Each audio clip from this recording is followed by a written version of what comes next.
বলছিলাম শিরোনামে জুলাই মানবতাবিরোধী অপরাধের মামলায় শেখ হাসিনা সহ ৩ আসামির বিরুদ্ধে রায় ঘোষণা হবে। সবকিছু ঠিক থাকলে বেলা ১১টা থেকে ট্রাইব্যুনাল তাদের কার্যক্রম শুরু করবে। এরই মধ্যে আসলে বিচারকরা ধীরে ধীরে উপস্থিত হতে শুরু করেছেন এবং যিনি আসলে অভিযুক্ত, যার ৩ আসামির মধ্যে এক আসামি সাবেক পুলিশ মহাপরিদর্শক আব্দুল আল মামুন, তাকে আনা হয়েছে সকাল ৯টার দিকে। এখান থেকে বাকি আলাপটা জানতে চাই আদালত প্রাঙ্গণ থেকে, ট্রাইব্যুনাল থেকে যুক্ত হচ্ছেন সহকর্মী মাইনুল মারুফ। মাইনুল মারুফের আগে আপনার সঙ্গে কথা হচ্ছিল এবং ধীরে ধীরে আমরা বিচারকদের প্রবেশ করতেও দেখছিলাম।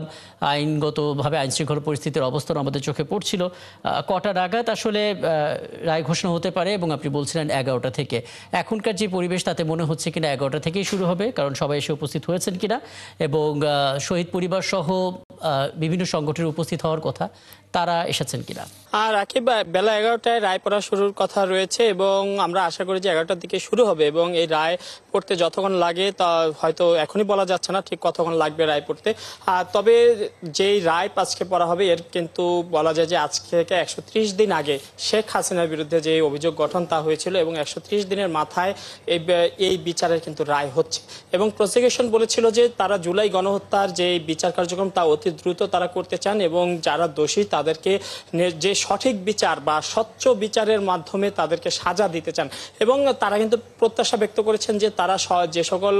অভিযোগ রয়েছে আসামিদের বিরুদ্ধে তারা সেই সকল অভিযোগ প্রমাণ করতে পেরেছেন এবং সেই সকল অভিযোগ প্রমাণের মধ্য দিয়ে তারা প্রত্যাশা করছেন যে আসামিদের সর্বোচ্চ সাজা দেয়া হবে এবং এই মামলায় কিন্তু যে ৩ জন আসামি শেখ হাসিনা, আসাদুজ্জামান খান কামাল এবং চৌধুরী আব্দুল আল মামুন, এবং এই ৩ জনের মধ্যে চৌধুরী আব্দুল আল মামুন কিন্তু রাজসাক্ষী হন এবং তিনি কিন্তু এই যে জুলাই গণহত্যার প্রেক্ষাপট থেকে শুরু করে আওয়ামী লীগ সরকার আমলে বিভিন্ন ঘটনা, গুম, হত্যা সব বিভিন্ন রকমের যে সকল ক্রসফায়ার যা যা ঘটেছে তা কিন্তু তুলে ধরেন, এমনকি নির্বাচনের ইস্যুও কিন্তু তুলে ধরেন ট্রাইব্যুনালে এবং এই সব কিছু বিবেচনায় তার ক্ষমা চাইছেন তিনি ট্রাইব্যুনালের কাছে। ক্ষমা চাওয়ার মধ্যে দিয়ে তিনি বলেছেন যে তিনি ফুল ডিসক্লোজার দিয়েছেন এবং সত্য ডিসক্লোজার দিয়েছেন এবং প্রসিকিউশনে কিন্তু বলেছে যে তারা মনে করে যে চৌধুরী আব্দুল আল মামুনের বক্তব্যের মধ্য দিয়ে সত্য উন্মোচিত হয়েছে এবং এখন চৌধুরী আব্দুল আল মামুন আসলে কি সাজা পাবেন বা তিনি খালাস পাবেন কিনা বা তার কি সাজা হবে এটা কিন্তু ট্রাইব্যুনালের উপরে তারা ছেড়ে দিয়েছেন, যেহেতু রাজসাক্ষীর বিষয়। আর ট্রাইব্যুনালে কিন্তু এই প্রথম কোনো রাজসাক্ষী হলেন, কাজে এই বিষয়টি কি ট্রাইব্যুনালে কি দেন এটি নিয়ে কিন্তু মানুষের আগ্রহ আছে এবং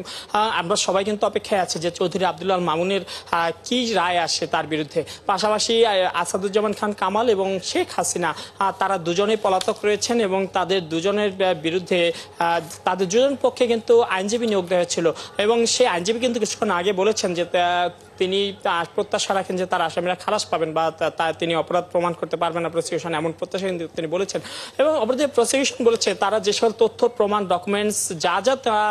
কল রেকর্ডিং যা যা তারা দিয়েছেন সব মিলে তাদের প্রত্যাশা পৃথিবীর যে কোনো আদালতে এই আসামিদেরকে দোষী সাব্যস্ত প্রমাণ করার জন্য এই সকল তথ্য প্রমাণ যথেষ্ট এবং সেই সকল কথা তুলে ধরে তারা যেমনটা বলেছেন যে এই ট্রাইব্যুনালে তারা সর্বোচ্চ সাজার প্রত্যাশা রাখেন এবং যে চৌধুরী আব্দুল আল মামুনের বিষয়টি তারা বলছেন যে এটা ট্রাইব্যুনালই দেখবে আর অন্যান্য যে সকল আসামি রয়েছেন তাদের বিষয়টি তারা যখন ফিরে আসবেন তারপর থেকে আজকে যদি তারা সাজাপ্রাপ্ত হন, তারা এখন যেহেতু পলাতক আছেন, যখন তারা আইন শৃঙ্খলা বাহিনীর আওতায় আসবেন বা আইনের আওতায় আসবেন তখন থেকে যদি তারা সাজাপ্রাপ্ত হন তাদের রায় কার্যকর হবে। এবং আমরা দেখেছি যে এই রায়কে ঘিরে কিন্তু সারা দেশে বিভিন্ন জায়গায় কিন্তু আমরা দেশে বিভিন্ন রকম ঘটনা ঘটেছে। এদিকে এই কারণে কিন্তু আমরা দেখেছি যে আন্তর্জাতিক অপরাধ ট্রাইব্যুনাল তার সামনে কিন্তু নিরাপত্তা ব্যবস্থা কিন্তু কঠোর নিরাপত্তা ব্যবস্থা গ্রহণ করেছে, সেনাবাহিনী ছিল, অন্যান্য বাহিনীর সদস্য ছিল এবং আর কিছুক্ষণ পর আর 1 ঘন্টা পরে কিন্তু এই রায় পড়া শুরু হবে, যা কিন্তু বিটিভি সবই একটি আন্তর্জাতিক গণমাধ্যম এবং সেই রায় পড়া শুরু হওয়া মাত্র আপনার মাধ্যমে আমরা সরাসরি সেখানে চলে যাব। তাছাড়া রায় তো পড়ার ছবিটা আসলে